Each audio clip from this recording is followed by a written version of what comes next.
that Montezuma's basically like, for years and years, the emperors of Tenochtitlan have been temporarily sitting in your throne and waiting for our gods to return to live with man on earth again. I welcome you. Come sit on your throne. Cortez is like, this is going perfectly. Cortez is like, I could not imagine this going any straight better. up. And then after he's like, can I have all your gold? And they give it to him.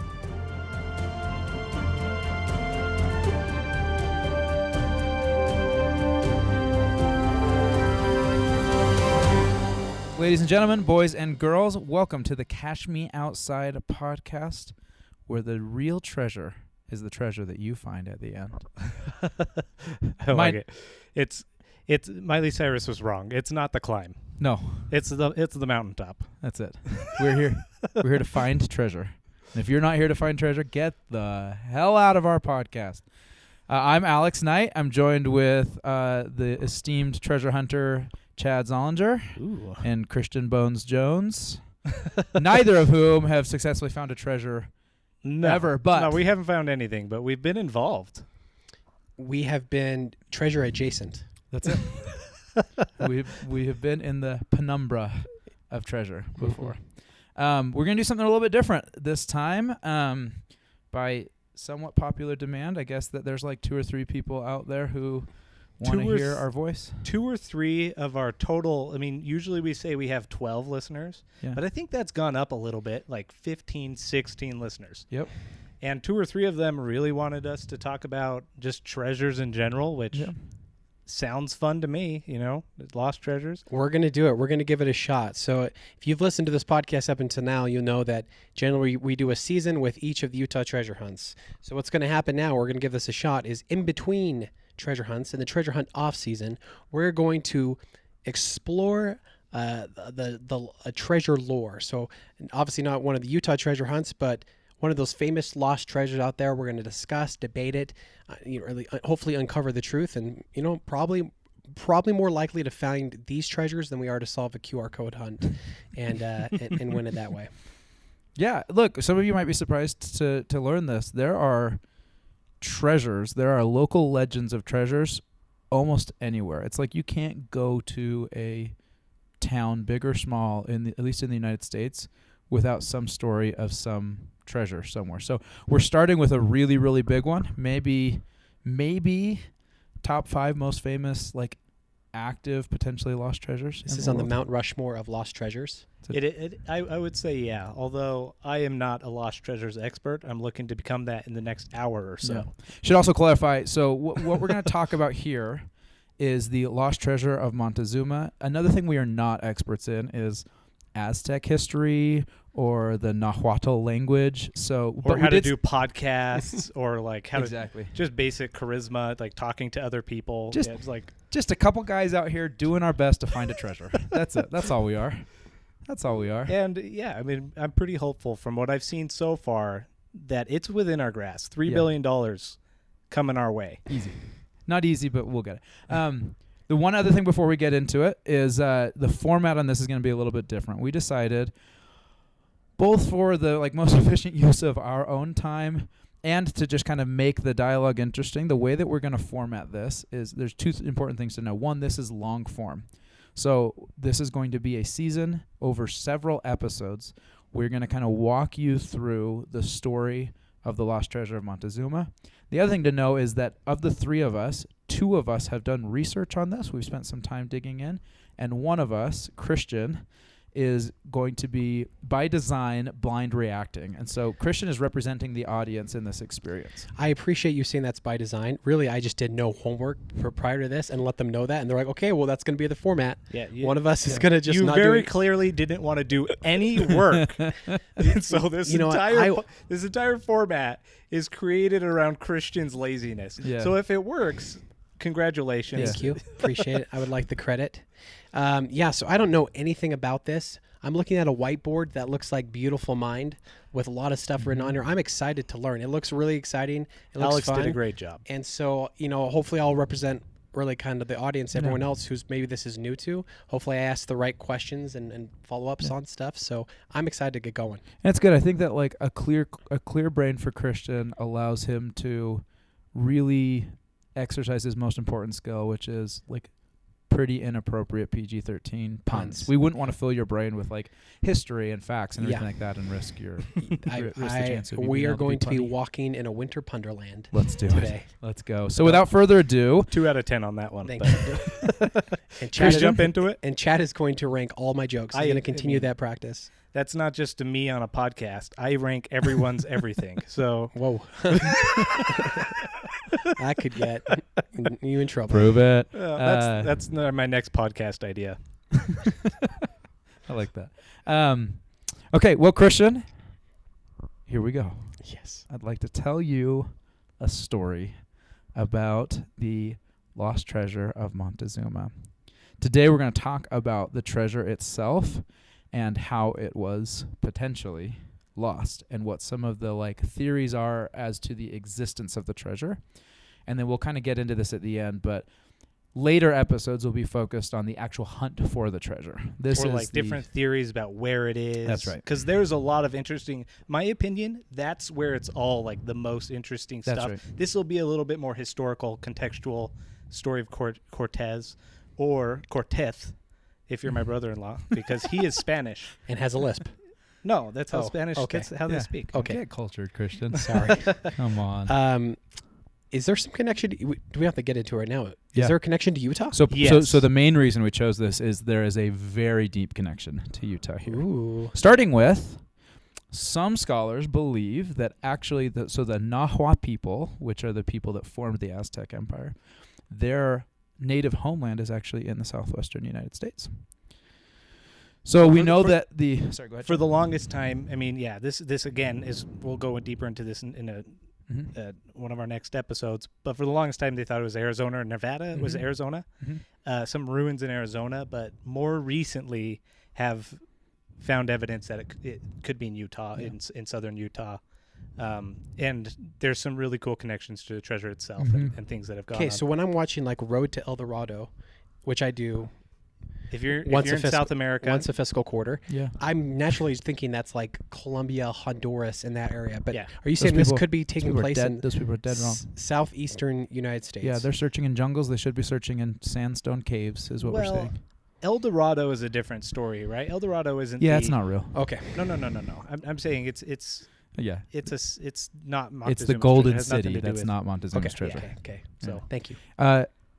Please don't interrupt anyone. Oh, sorry. Just kidding. Okay, so about 600 BC, the Nahua people migrated from their native homeland, which again a lot of people believe is the southwestern United States, into what is modern-day Mexico.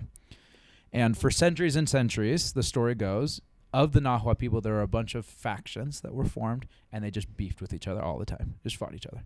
So like nonstop fighting. Because of that, no major like civilization was able to develop from those people. There were like 3 major city-states. There was Tenochtitlan, with which Chad is particularly fond of. We're going to talk a lot about Tenochtitlan today. There was Texaco, and there was Tlacopan, I think is how you pronounce it. Mad props on the pronunciations, guys. I would have butchered these, and they sound really good. Yeah, but here's the truth: is like. But you said you did. I might be butchering. You did this. it confidently, and I appreciate that. So yeah, like several hundred years of like just kind of ancient history, factions warring with each other, and then 1428 is the first like really important year to remember. It's when the Aztec Empire was formed, and the way that it was formed was by, and this just it sounds like a play that a college football team runs. It was formed by the Triple Alliance. It was those 3 city-states came together and they're like, hey, let's stop beefing. Let's work together. So they started working together.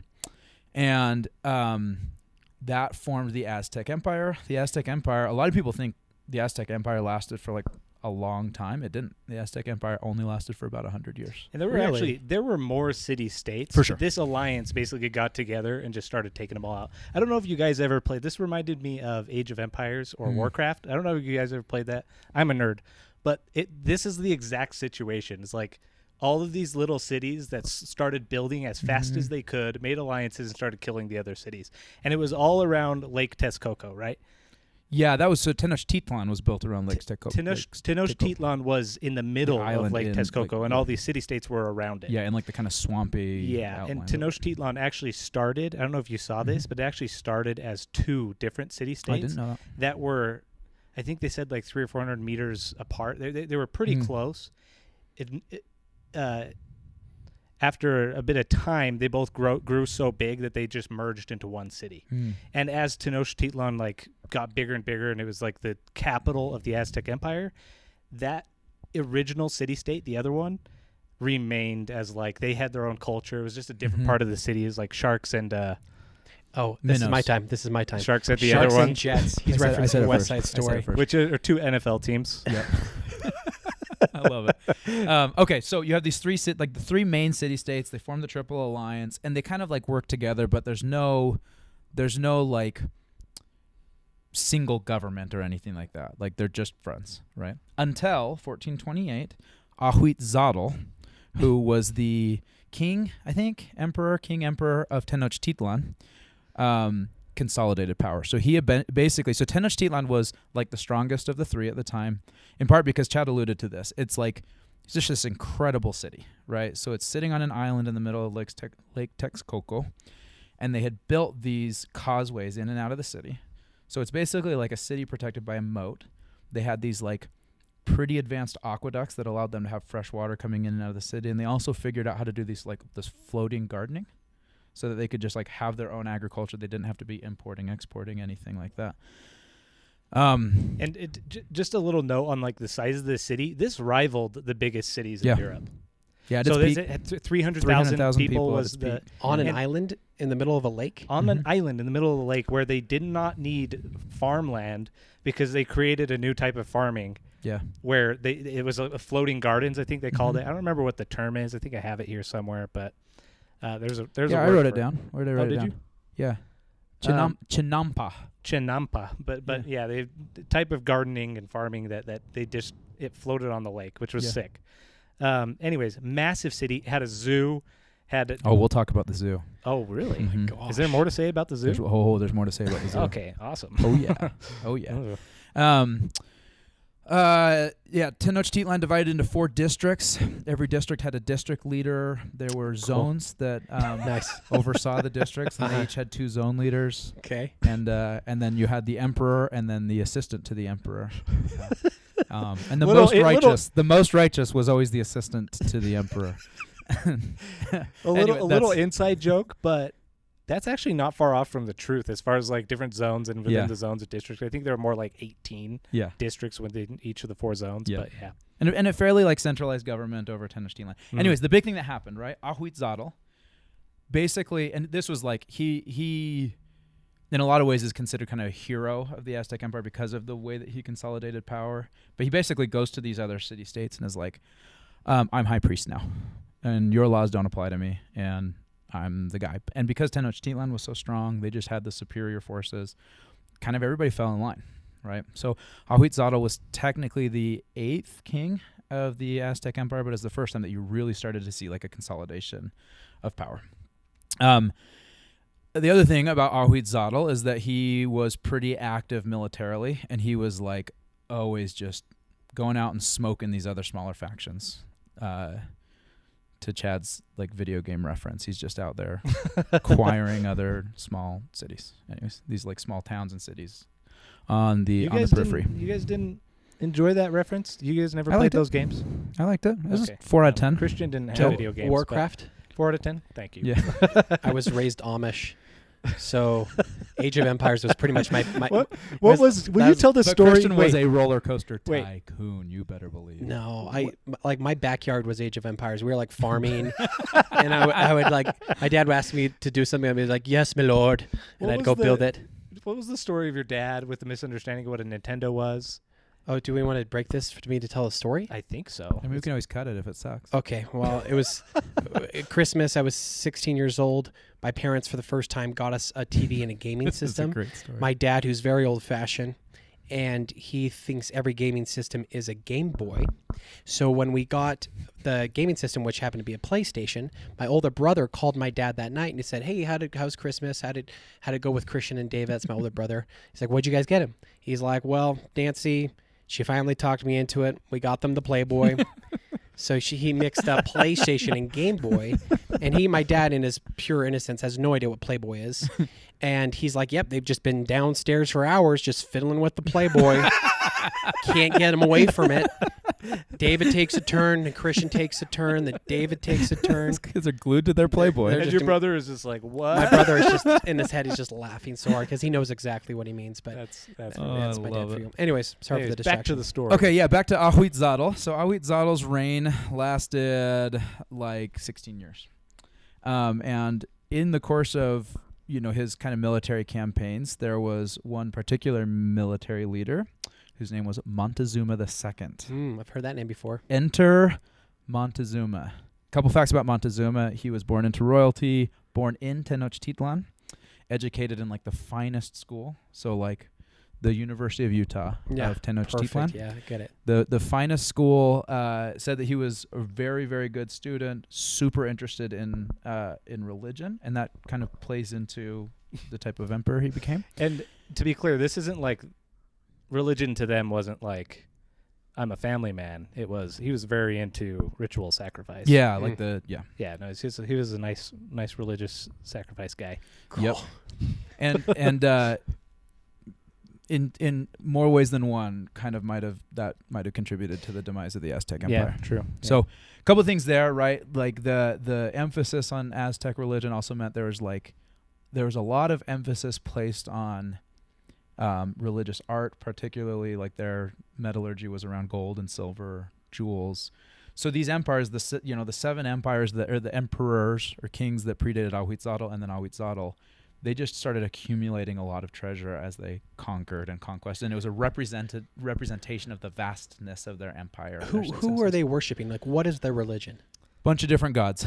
Yeah, okay, so just like polytheistic. Yep. I've heard of like Quetzalcoatl, which I'm guessing we'll get to talk here. about Quetzalcoatl. Yeah. They're like, don't they have a main god, Tlaloc? Oh my gosh, you guys. Tlaloc. There was. I think you nailed it. I'm so sorry. By the way, I am so sorry if this is so offensive to. I'm sorry if you're Aztec. One of my. So I lived in Mexico. One of my people, one of my friends there was named Tlaloc. It was so hard to say, but he coached me on it. And it's not a TL sound. It's like a KL sound. Oh. Like Tlaloc. That's fun. That's how you're supposed to say it. Anyways. Go. Okay, so where we left off, I was telling you about Montezuma. Super interesting character.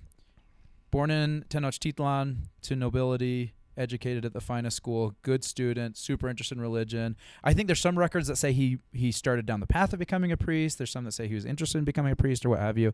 That plays in later. The name Montezuma. So first is Montezuma II, named after his great-grandpa. The name Montezuma in Nahuatl means "he who frowns like a lord," which I think is the best name. That is so good. Lord, he Lord frowns Frowny. like a lord. So anyways, I think what happened is like he was born and his parents were like, "That's a lord's frown right there." I really want him to be a stuffy, like really look down on the people. You know what I mean? Yeah. Like he's walking through the market and he looks down at the peasants. I he frown frowns. at you, merchants. Was his name before that like Gary? And they're like, you know what? Gary can't be our ruler. No. Yeah, Montezuma. Okay. He's got the same frown as his great-grandpa. He's the Lord Frowner. Anyway, so Montezuma, soldier for Ahuitzotl. Ahuitzotl dies. Montezuma ascends to the throne, right? So he likely was elected to the throne in part because of his connection to nobility, right, to the noble class, and his connection to the military, right? So there's really kind of, you have like the commoners, the merchants, the nobility, and the military class broadly in kind of the Aztec culture.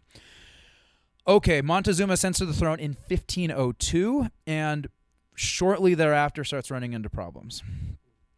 Some of his own making, some of not his own making. The ones of his own making, Montezuma continues what Ahuitzotl was doing of consolidating power in Tenochtitlan, but he kind of, in some ways, starts planting the seeds of his own demise. He, importantly, the Aztec culture historically had kind of a system of meritocracy where people could move up from certain classes, right? It's like merchants, if they do well enough, could become nobility. Montezuma nixes that. He's like, nope, no more nobility. And to coin... Well, that's nice of him. Yeah, super right? cool. Like Drake, Why? no new friends, right? No. He's getting rid of the noble class. He's getting No, rid of no. He's saying the noble class. He's like, you can't jump. You can't move. You get a job, you stay at that job forever. It's like Regina George, like, you can't sit with us. Yeah. That's a great analogy for it. Yeah, that's my He bad. was the meanest of all the girls. Yep, exactly. And importantly, he's like, it used to be the case that the government would appoint people from the merchant and the military class into positions of government. No more. Only nobles in the government, right? What a So mean, all the, bad guy. Exactly. All the commoners and folks are starting to kind of get a little sus, right? They're starting to sow the seeds of discord, especially outside of Tenochtitlan. Inside of Tenochtitlan, I think he's pretty good, right? But outside, there's kind of a little bit of that gets even worse starting in 1505. So 3 years after he ascends to the throne, hit with a major famine. So 3 years of famine. It gets so bad that the story goes, there were members of the nobility that were selling their own children into slavery to buy food. Well, that's pretty normal. A man's got to eat, Like, it was Taco Tuesday. I mean, how many times have we heard Christian say he's going to sell one of his children? I mean, just the one I don't like. Exactly. To be fair, I haven't been on the brink of starvation. So, anyways, the story goes Montezuma was like, no, I got you covered. What's going to happen is we're going to raise basically the tributes that we charge from all of these other areas in the vast, broad Aztec Empire, including a lot of other places that weren't hit as hard on the famine. Yeah. We're just going to raise the tributes so we can cover the people that are starving in Tenochtitlan and around. The famine lasted for 3 years. The raised tributes lasted a lot longer than that. So I think at the end of 1508, famine's kind of over, but Montezuma was like, I kind of like that double tribute thing. This is like what hotels have done with not cleaning your room and making your bed for you because they're like, COVID, we can't do it. Exactly. And then COVID ended, they're like, we still can't do it. I mean, I hurt my ankle. It's like you just have to, every 3 days, call us if you want it, some new sheets. Okay. That's so annoying. 100%. I also hate that. Hotels, if you're listening, stop it. Okay. In general, the COVID rules that kept going for restaurants, like they just lowered the quality of it. I'm getting into the thing. Yep, 100%. I'm not going to get into it. 100%. Okay, cool. So Montezuma's reign, he's got some of these problems that are brewing, and then he runs into a big problem by the name of Hernan Cortez. Cortez. Hernan Cortez. It's actually Hernan Cortez. I've heard of this guy. Have you? Old Hernan. So let me tell you a little bit about Hernan, Christian. Yeah. Hernan Cortez, born 1485 in Medellin, Spain. Born to like... Medellin? Grow up. Welcome to the Pronunciation Podcast. Chad, Christian, and Alex. I hope this is not the correct way of doing it. Anytime you say like a name, he's just going to make up a different way of saying it. I love it. It's Caroline. Okay. So Hernan Cortez, born to like, so he's born like right in the height of like Columbus, like Spanish Empire is expanding. Born to like mid-level nobility, so like they're well-to-do but not super well-to-do. And he, it's said, was like major Christopher Columbus fan, like had his rookie card, like drafted him first in fantasy explorers every year.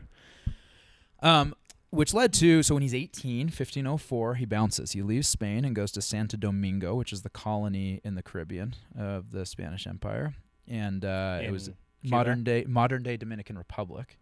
Meets up in modern-day Dominican Republic with our guy Diego Vasquez, which I have to imagine for him was like, this is a homie. Diego Vasquez. Isn't it Velasquez? Oh, Velasquez, yep. Okay, sorry. See, that wasn't a pronunciation. Diego Velasquez. That was a different person. Diego Vasquez, if you're out there, also a good guy. I'm sure he plays for RSL. Diego Velasquez. Diego Velasquez was part of Columbus's second voyage, so he sailed with the OG Columbus. Or the Mina and the Santa Parina. And so while they're out there, Diego Velasquez is like, we're going to go take Cuba. So they go take Cuba. They establish the Spanish government there. Diego Velasquez, first governor of Cuba. And by this time, Hernan Cortez, it said Hernan Cortez, mega charming, and this plays in later in the story. he rises to be the number 2 to Diego Velázquez. So assistant to the regional governor, basically, which is a great thing. However, Hernan Cortez has ambitions higher than that. He starts hearing from the natives about the riches that are on the mainland. City of gold. The city of treasures. And is Cortez to be clear, El Dorado again? No, different thing. That's different thing. No, it's not. Do you want to do a season about El Dorado, Christian? I'm pretty sure El Dorado. Cortez isn't in. He's in El Dorado. Or am I thinking Pocahontas?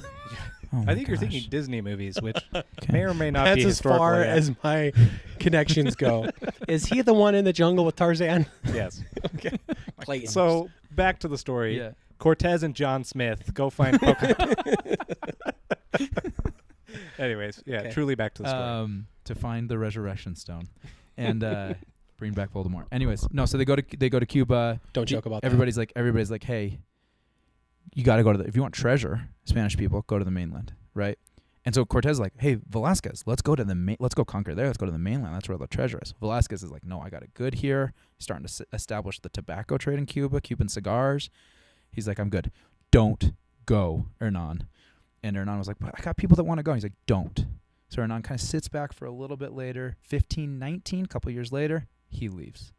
Hernan Cortez, super charming guy, number 1 salesman in the whole office, convinces 500 men and 11 ships and takes a boatload of cannons and everything like that, the whole armada, sails from Cuba to mainland Mexico, commits mutiny doing so. Yeah, so Diego Velázquez, this is traitor level. Yep, I've heard about this. But Cortez is like, no, it's fine. The crown wants me to do this, and so he kind of pretends like he's going under the mandate of the Spanish crown, which kind of, according to him and his men, give him the right to go and just like conquer, pillage, everything like that. Moves to the mainland doing so. Interesting thing happened, going back to people weren't excited with Montezuma, especially on kind of the outskirts of the Aztec Empire. A bunch of these smaller factions actually start allying themselves with Cortez.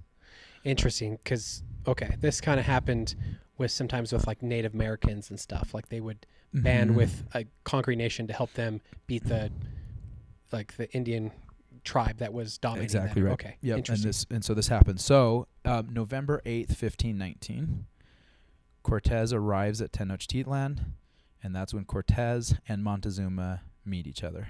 Right? Showdown. Wait, didn't they think Cortez was some sort of god? Yes. It's not necessarily not a showdown, more like a he's arrived moment, like a spiritual experience for the. Yeah, I'm going to read you because actually. I mean, if you think about it, they've never seen a ship before. Yeah. Like that type of ship. Did it look? Yeah, no, it's fine. They've never seen a white person before. Yeah, well, so this is mainland. This is Mexico City, so they're not seeing the ship, but they haven't seen white people before. Yeah.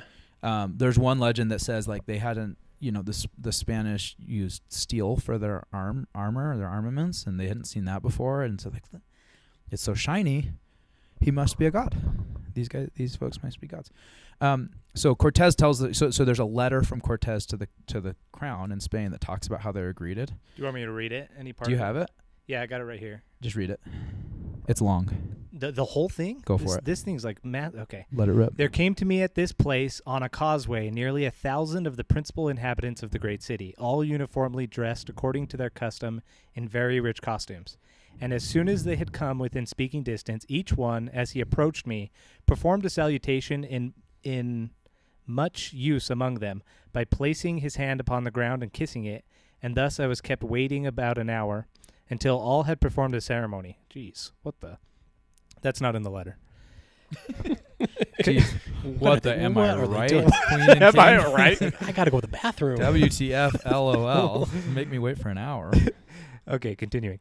Connected with this. This is honestly when I go to my in-laws' house for like Christmas. Mm-hmm. I have to hug every single one in the house. Ugh. It takes forever, and I hate hugs. Super spreader. I hate hugs. Just body on body smushing. For some reason, I fail hugs every single time. Oh, There's like a code to it. No, it's hard. It To go high, do you go low? Do you go low? Do you squeeze? Do you linger? For some reason, I match them. For some reason, I put my chin over the shoulder. No, don't do that. I know you can't do that. Don't you have do to that. turn away. I never remember. Yeah, but I'm like, that's one of the benefits. It's one of the benefits to my stature. I just by nature have to get used to the turn the head hug because it's like 8 out of 10 hugs I'm given. I'm not. You're just like right in their bosom. Exactly. Anyways. Before you keep reading, though, I do want. So I've read this probably like 5 times. This account of Cortez. That's a lot of every times. single time I've read it, it has popped into my head the song from Aladdin, and so I want you to be thinking about the song from Aladdin when Chad is reading this. I can show you the world? I can imagine. So what I think happened is, Cortez doesn't say this, but what I think happened is that you had all these nobles that lined up, and they're all in their fancy clothes, and they're barefoot, and I can imagine that they're singing, "You've never met a friend like me." For Prince Monty. And then Montezuma's just jamming down the... He's got... Will Smith comes in. Yeah. That's Moctezuma. Yeah. He's got 500 men and 11 ships. And he's going to kill you with his steel blade. Hey. All right. I'll get back into the letter. Anyways, connected with the city is a wooden bridge 10 paces wide where the causeway is open to allow the water free ingress and egress as it rises and falls, and also for the security of the city, as they can remove the long and wide beams of which the bridge is formed and replace them whenever they wish. And there are many such bridges in different parts of the city. Parts of the city? Parts of the city. Okay, it says arts, but parts of the city, as your highness will perceive hereafter from the particular account I shall give of it. When we had passed the bridge, the Señor Moctezuma, came out to receive us, attended by about 200 nobles, all barefooted and dressed in livery. Livery. Make way. Livery or livery? I think livery. Okay, livery. Or a peculiar garb of fine cotton, richer than is usually worn.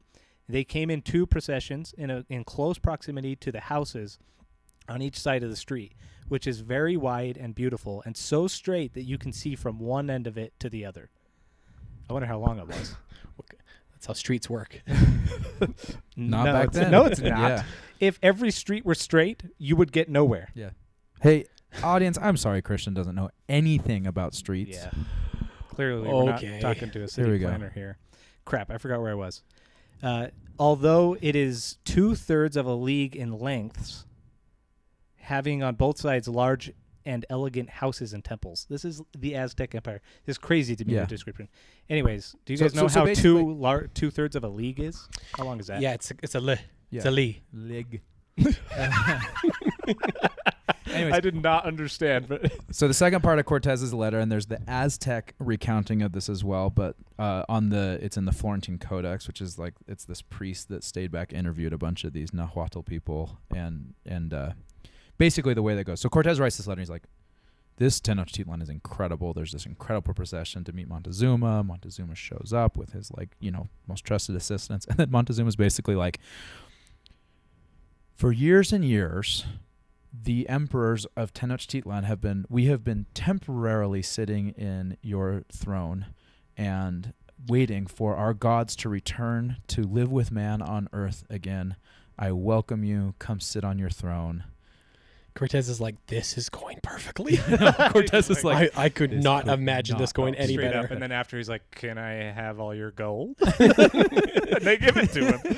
And he's like, he's like, you must be weary from your long journey. Please come sit on the throne, rest your legs. And then Cortez Montezuma ushers him in.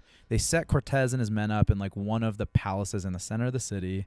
Montezuma's like, hey, like, check out how much treasure we have. Are you proud of us, God? Do we do a good job? Starting lineup. This moment I think is like starting lineup of king/emperor f-ups. Right? Like, this is the moment that led to the downfall and demise of the Aztec Empire, right? So Cortez first, they're out there and like, this is fine, this is great. Then they start learning more about the Aztecs. They start learning more about Tenochtitlan, and then they realize how much freaking treasure that they have, like how much gold and silver, everything like that. So they start going, okay, Montezuma, I'm God. I'm going to need you to melt down all that treasure, all this like religious art and these incredible ornate masks and these things that represent the conquests and pillages of your people. Can you just like turn them into gold bars so that we can move them? Yeah. And they started doing it, right? So that was kind of the first red flag, right? For the Aztec people, there were like a multi-stage level of suspicion, and this was the first one where they're like, Well, I think that was like all of our art and like cultural history. Yeah. And they're melting them down into bars. It's a little weird. Well, so I think it's a combination of that, and like they knew, like it wasn't unknown to them that the Spanish people had just been slaughtering on their way to Tenochtitlan, and the combination of a lot of people just didn't like Montezuma's approval rating wasn't high to begin with. Like it wasn't high going into this because of his policies and everything like that. But you're right, there's started to be this kind of like, okay, this is a brewing rebellion. Wait, what were his policies? Oh, you went over them. Yeah, I was like. Did you get rid of all the speed bumps or? Too many bike lanes. Our streets will be the straightest of all the streets. Okay, so there's Christian can't get past the straight streets. Get past it, Christian. El Dorado and straight streets. That's Christian's thing on this. Okay, so then something interesting happens, right? Cortez is sitting there, holed up in his palace. They're melting down the gold. Life is good. And Cortez gets word that his old buddy, Diego Velázquez, is coming for him. Diego Velázquez from Cuba had sent a party of people, a party of Spanish soldiers, to go and capture. He's like not stoked that Cortez went to Mexico to go capture Cortez. Cortez is like, I got to get out ahead of this. What you don't want is like God's number 2 showing up in Tenochtitlan. Yeah, that's just awkward. You can't have super awkward. Too many gods in the kitchen. Exactly right. So he goes out. He leaves. He takes half of his men, leaves to go meet Velázquez's crew. Velázquez was not with them. This is important. So he's like, okay, he takes this guy, his number 2, Diego Alvarado, and he's like, don't F things up while I'm gone. I'm going to go meet this crew. I'm going to come back. Don't F things up while I'm gone. And leaves. Give you one guess as to what this Diego Alvarado did. He built a road that led to his house. The road to El Dorado. Oh. The road to Alvarado. Okay, sorry. Okay, that was good. Okay. Four gold stars, Chad. Yeah. No, like 4 feathers. Yes. Of 10. Only 3 more to go. Alvarado. So remember, already there's a little bit of tension brewing here, right? I'm trying to remember. At some point, he puts Montezuma. It was Cortez puts Montezuma in prison. That's after. I just want to know when he gets his revenge. It's when Cortez comes back. Is it? Fights his way. No. When Cortez comes back, he releases him from prison to go talk to the people, and that's when Montezuma dies. Alvarado puts him in prison. Montezuma, no. Oh, is it? Alvarado puts him in prison because keep going with the story. I'll interject it. Okay. People start uprising. Anyways, yeah. So Alvarado is nervous. There's tension. There's tension in the streets, and then Alvarado sees a ritual human sacrifice and wigs out. Yeah, he's like, "What is going on? Yeah, We're screwed." Yeah, that would probably get me too. I mean, I think I would keep my cool in that situation. I always wondered about human sacrifices. Sorry, I haven't always wondered about that. Let me qualify that. No, you have. Who do they always sacrifice? Probably it's everyone's the least important people. No, slaves. They always are sacrificing women, and they're always virgin women. So I always wondered if you're a woman, like you're kind of incentivizing every incentive to just go out and get busy. Exactly. You're right. Like you were kind of incentivizing the wrong behavior there. That's it's like, true. I bet all their virgins were super ugly. Oh my gosh! I don't know if you could say that. There we go. History lesson by Christian. Okay, backtracking a little bit. Anyways, why were they doing a sacrifice? I don't remember. Yeah, I don't remember. I don't know. But backing back, it was Cortez that imprisoned Montezuma. It was while they were doing the whole melting down the gold thing. Cortez was like, "Hey, it might be that like the jig is up," and there was an issue where some Spanish scouts were killed way outside of Tenochtitlan. Were killed by Aztecs, and he used that as an excuse to be like, nope, Montezuma in prison. Yeah. Tenochtitlan is mine now. Yeah, he was just looking for an excuse to take over the city as God. So before Cortez left to go meet Alvarado or Velázquez's boys, the Spanish had taken over Tenochtitlan. Okay. Montezuma was in prison. Alvarado was like running the show, right? He sees this human sacrifice, freaks out. The Spanish kill a bunch of nobles. And that starts this like rebellion. It starts the war, so to speak. Like so you can take away our gold, you can take away our dare. Rule, we want to kill our virgins. You stop us from sacrificing our virgins. Yeah, it's interesting. over. That was the final straw. That was the straw that broke the camel's back. Anyways, so Spanish are left with half their men because Cortez is gone. There's this uprising. They push the Spanish into the center of the city, which is kind of where they were holed up, and kind of had them captured there, right? Cortez comes back and is like, WTF, Alvarado? Yeah. What? I told you to just chill. And what's going on? So comes back and he's like, I know what will fix this. I'll get Montezuma out, who thinks I'm a god. He'll talk to the people. In the meantime, the people had elected a different king. They're like, we're done. They were done with Montezuma. That's right. Yep. Montezuma's out. This new king is the one that's running the show. So he brings Montezuma out. There's kind of like split accounts of this. I like the account that the Aztecs killed their own former king. But he brings Montezuma out to be like, hey, tell them to stop uprising. And they just killed him. They're like, no, this is over. So then Cortez is like, freaked. This is not good. They're not in a good position. So Cortez is like, okay, hold on. Let's get this thing figured out. Everybody, ceasefire. Let's not fight each other anymore. In part because it's like there's 300 Aztecs and there's like 500. 300 Aztecs? 300,000 Aztecs. You know what I meant. And 500 Spanish. He's like, this isn't going to work. Mm-hmm. So he's like, okay, let's do a ceasefire while we figure this thing out. But in the meantime, he's like, Spanish men, grab all the gold and we're sneaking out at night. We're bouncing from here. But surprise, the Aztecs were ready for that, and they had barricaded the causeway. There was only one, such that there's only one causeway for the Spanish to escape. Cortez, importantly, tells all his men, he's like, I obviously can't carry all this gold. Listen, whatever you can take and you can bring back is yours. So important note, they didn't take all the gold. They took all the gold they could carry. There was a lot more. That's right. Supposedly. Anyways, important, that's right. Important little note. They're escaping the city with all the gold they could carry. This is like one of the big open questions about the treasure. How much of the gold did they get away with when they fled? And importantly, not anywhere near all of the Spanish people, all of the Spanish soldiers made it out. Okay, well then that kind of limits it right then and there, because how much? They had how many men in there? 500-ish. 500 men. Because he came back with Velasquez's men. So yeah, one part of the story when he when he left Tenochtitlan to go meet Velasquez's men, he actually convinced them all to join him. Yep. And came back with another 500 people or whatever it was. I mean, convinced pretty easy. He's like, hey, there's there's a city full of freaking riches here. Yeah. You want some? Come with me. Right. So and so many were killed that Cortez turned around and started crying. Yeah. So many, according to Aztecians of his people were killed. So on their way out, they're making their way through the causeway. The Aztecs are just slaughtering them. They're killing a bunch of Aztecs as well. Like a bunch. Sorry, keep going. I think it's like 200 Spaniards died and 1,000 Aztecians died. Can I talk through these weapons real quick? So they have guns. The Spaniards, probably single fire guns, right? And then the Aztecs probably are just working with spears and stuff. Spears, bows and arrows, swords. Those weird sword things. They're not quite swords. Yeah, I feel like it's, even though you have guns, if it takes you a while to reload, you're kind of screwed. It's a tough position. Yeah. And if you're trying to carry, imagine how much gold are you trying to carry if you're running for your life? Yeah. Right. You know what I mean? So I can't imagine they got away with a ton. Yeah. But obviously the Spanish Empire was absolutely loaded, which is the historical. That's right. All the lame people. The lame historians who are super experts in history. Look at my degree. Who don't have podcasts. We do this for our job. Who have never found a treasure in their life. Those are their grounds.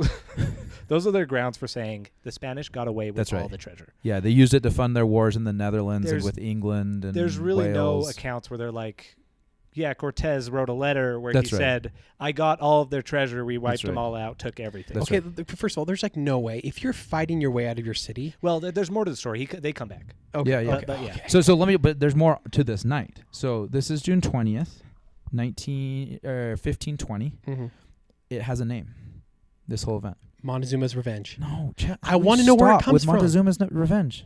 That's the curse. You guys did all your research, and you can't tell me the origin of the Montezuma's Revenge? Christian, we will get there. Okay. We'll get there, but he just died a while ago. I lived in... A couple more facts about this. This is called La Noche Triste. The Night of Three Promises. The Night of Triste. It means literally the sad night. Okay. So hundreds of Spaniards dead, right? Thousands of Aztecs dead. But I want to go back. I said we were talking about the zoo. Montezuma in his palace. Montezuma had a zoo in his palace. And it had all these crazy birds from all over, and it had all these cool predatory animals.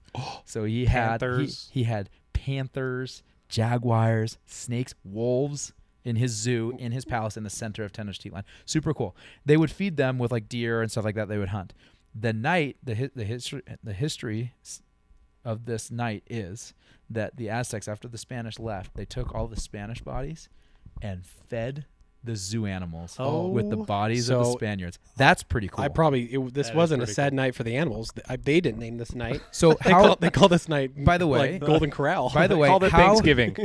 So think about this: if you're one of those soldiers, right, one of the Spanish soldiers, imagine your night starts with Cortez is like, listen, we're getting out of here tonight. We're sneaking out. They think we're doing a ceasefire. I told them to ceasefire. You can bring as much gold as you can possibly carry. Come with me. And you sneak out and you go behind Cortez and you're like, let's get out of here. You got like generational wealth on your backpack, right? And then the Aztecs start attacking you. You get in a fight.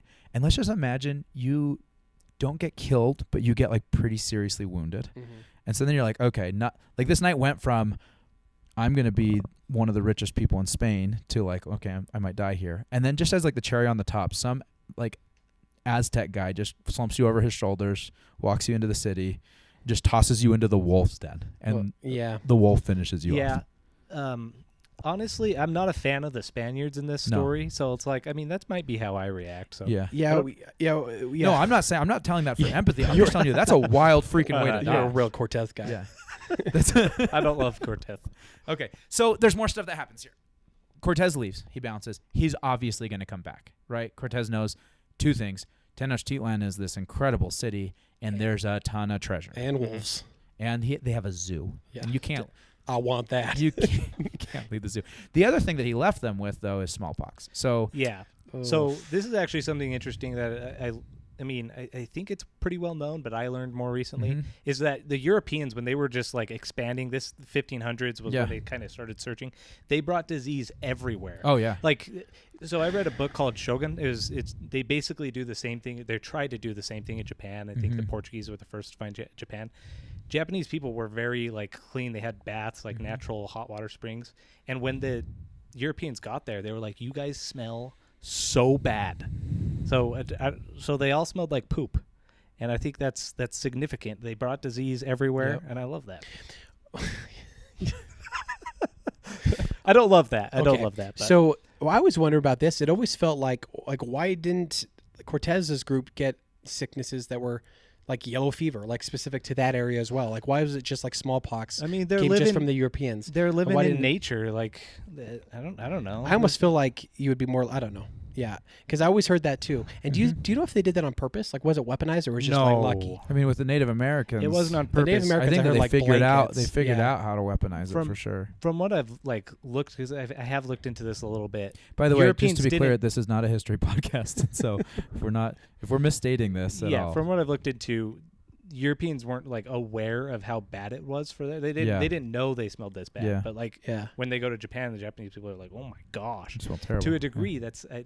There's a lot of like cultural things involved Chad with this. was just about to say that's still the case for the Europeans. You were just about to say it. To a degree, there is a stigma out there that Westerners like smell like beef, including us. We smell like beef because of all of the red meat we eat. And in Japan and some Asian cultures, it's not as common to eat red meat, and that gives us a very particular scent. Anyway, apparently, let's talk about treasure some more. Yeah, we so. La Noche Triste, June 1520. They drive Cortez out. Cortez comes back like 11 months later, May 1521, wipes out the Aztecs. That's the end. That's the fall of the Aztec. He brought the cavalry. By that time, they were riddled with smallpox. Smallpox ended up killing estimates of 80% of the Aztec population killed by smallpox. So 15 million people across the Aztec Empire. Oh, that's so sad. So, like, they came back and smoked the Aztecs, but it's like they were basically it wasn't there a fair already. Exactly. It's like they were playing a team whose star player broke their femur. Yeah, right? Like one point of clarification as far as the Aztec or the Cortez coming back, it's assumed that he went back for treasure. That's not like I don't think that's anywhere. Yeah. Why did he go back? So let's start with the garbage theory here. Yeah. That like a lot of historians and people with advanced degrees, they're like, no, there is no treasure. Cortez took all of it when he left on La Noche Triste, and they used that treasure to fund. Spain used the treasure to fund their wars. Yeah, right, the evidence of that is that Spain was rich. It's because they had money. I mean, they had attacked the Incas. They wiped out the Incas 10 years later. If that was the case, did they melt all the gold down? Because you think you would find in circulation in Spain Incan evidence gold. So they definitely melted, like whatever they took, I think they melted down. The only evidence, the only verifiable artifact from Montezuma's treasure was found in Mexico City, which is where Tenochtitlan was. So Tenochtitlan is now modern-day Mexico City, in the dried-up lake bed by a construction worker who was like drilling in to build a foundation for like an office building in Mexico City in like 1981. And they found a gold bar that was like, that you could tell was hastily smelted. Because it was like 91%. Yeah. I mean, I know that.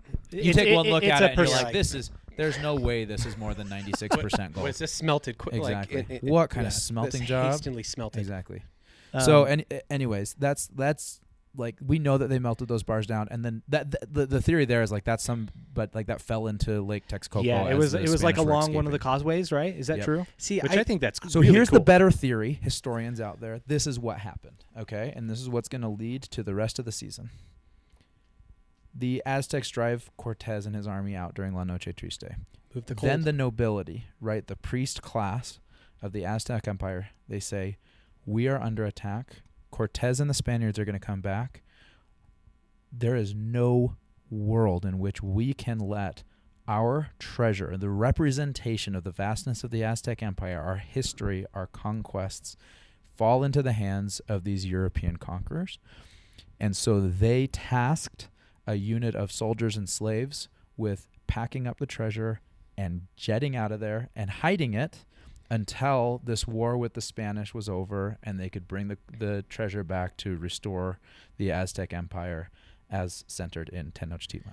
Makes the most sense. When my kids find my Oreos and they get into my Oreos, I'm like, I'm not going to keep my Oreos at that place 100%. Because they know where the Oreos are. That's right. So I take my Oreos 100%. And I put them somewhere they can't get them. Perfect analogy. I love that Christian's personal representation of treasure is his Oreos. That's about as close as it gets for me.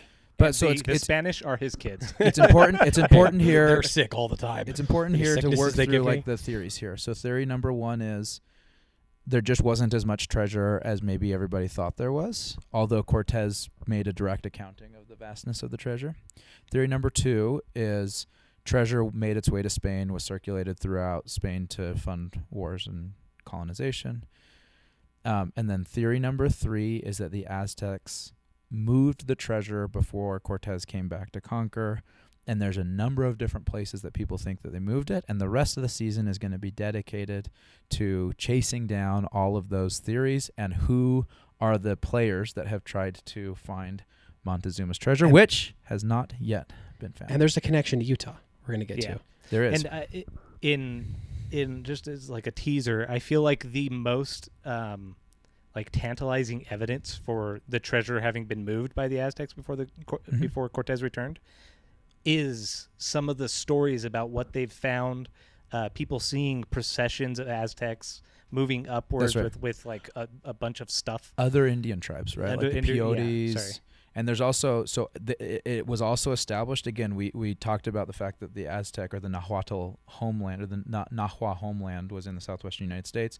There's also evidence that that was part of their trade routes. The Aztec trade routes was in the south. So they were familiar with the southwestern United States. That's like, there's accounts of them returning to their homeland. And so that's why their homeland is very important to establish where it was, because where did they go after Cortez? It would be like if I took my Oreos up to my bedroom. Exactly. Where was your bedroom? And who is in it? Okay, so what I think about this is like if the majority of the treasure was taken back to Spain, there's no way that there would not be Aztec, like even to this day, Aztec like artifacts in Spain. Because I know they melted most of it down, but you got all those soldiers, all those people. They're going to pocket stuff. It's going to come. There's going to be like it's going to be there. Right. They'll be on like Antique Calle Fiesta or whatever roadshow interestingly, is in the Florentine Codex or elsewhere, there's no lamentation of, oh, the Spanish took all of our wealth, they took all of our treasure. It's suspiciously silent. Nobody gives a direct accounting for where the treasure is. So right. I think we should wrap. Christian, do you want Chad and I to just pepper you with some of the really exciting things that are coming for you this season? Oh, I want to be like some steak. How? Here's a little teaser. How the Aztec treasure led to the first all-women council being built in Utah, being the history of the established United States. in Utah. That's right. Super excited to hear all that. women city council. Give me one. Hey, do you like names? I love them. How do you like a guy named Freddie Crystal? How do you like a guy named Cowhide Adams? Yep, these are all people that have tried to find the treasure. These are treasure fantastic. hunters. 10 out of 10 treasure hunter names. Oh my coming gosh, your way. keep going. What do you think about? What do you think about exploring caverns with booby traps? You said one of my favorite words in there. There you go, traps. Caverns. How about cursed lakes? Counts of swimming ghosts. Oh my Aztec gosh. ghosts. Or a ghost walking off into the distance and the footsteps disappear in the middle of the wilderness. You had me at distance. What about this? How about a old Indian man that warns somebody if they don't stop looking for the treasure, they're going to die, and then they don't stop looking for the treasure, and they get killed by a ghost horse? A black horse. Those are the scariest of all the horses. Finally, you went to Lake Powell a couple weeks ago, right? Oh, guess what? Next episode is going to tie to the foundation of Lake Powell. How about that? I'm very excited about this. I'm not going to lie. This was a lot of history. It was very interesting to me. It was had stories of treasure, but I'm like, what does this mean to me? You exactly. know? How does this affect me? From here on out, listeners, this was just to give you the scaffolding. The rest of this is going to be some history, but mostly storytelling. It is storytelling from here on out, and at the end, how real is this? What? Like, you guys, what would you put a percentage history. on? A percentage on whether Montezuma's treasure is real and is out there somewhere? Is that what you're saying? Yes. Like in one single place? Because you several times you're like, all the historians say it's back in Spain. But you're like, they're dumb. Not all the historians. So what are the odds that there's a treasure, Montezuma's treasure out there that's worth like more than $2 billion? The estimates are $3 billion of how much Montezuma's treasure was worth in the Aztec Empire, but let's put more than $2 billion because let's say some was lost or distributed or whatever. Chad, what would you put the percentage at? I would say percentage of there being a treasure that escaped Cortez and the Spanish is probably, I would say, a good 40%, which I would say that's good because of the historians saying that. Now, historians are wrong, have often been wrong throughout history. Yep. Okay. The Earth being flat, best example. All right. Was that historian's fault? I don't know. Probably not. Anyways, there just with isn't you. any evidence. Yeah. There's not Listen, firm evidence for them to stand upon. But even if it's 40%, it's worth chasing, especially because there's a lot of people who have said that they have seen either all of Montezuma's treasure or evidence of Montezuma's treasure. $3 billion. So, like, if you're going to go out on a limb for treasure, you could be like, oh, let's go find Forrest Fenn's treasure out in Colorado and spend my life dedicated for that and get like a couple $100,000. Or you could exactly right. Like, if you're going to swing, you swing hard and you swing for the fences. Let's just you get a grand slam. You get Montezuma's treasure. Exactly. And literally, that's why we chose this treasure for our first non-Utah treasure hunt season. Another teaser, some of this does actually lead to gold. It's flecks of gold, but there is gold as a part of this. That's right. There's gold in them hills. There's gold. They've found evidence of it. Yep. So well, they have said that they have found evidence. Yes, yeah, that's the story. I mean, all of it, all of the rest of this is going to be like, oh yeah, they said. Yeah, this. So a whole lot of hearsay here. But isn't that what the whole story of Cortez is? That's right. That's what is fun about this. I mean, you wouldn't believe how much I read into Reddit during these treasure hunts, so I'm all about hearsay. So let's just do this, listeners. Listeners, if you are sitting here thinking, okay, do I want to invest in listening to the rest of these episodes? Let's just do a quick expected value calculation here. $3 billion treasure. Let's say 50% chance that it's real, that it's even real. Okay, we're looking at $1.5 billion expected value. Listen to our podcast. 10% chance you'll find it. You're listening to a $150 million podcast, ladies and gentlemen. Thank you. I would say, and you're welcome. I would say that those percentages double for anybody who's done the treasure hunts with us in the past. Exactly. Because there's a good percentage chance of the bottom of one of these lakes. There's a QR code you got to scan and solve a little cipher, and you find the treasure. The one final thing that I'm going to say to just set the tone for the rest of the season. You're going to hear this come up a lot.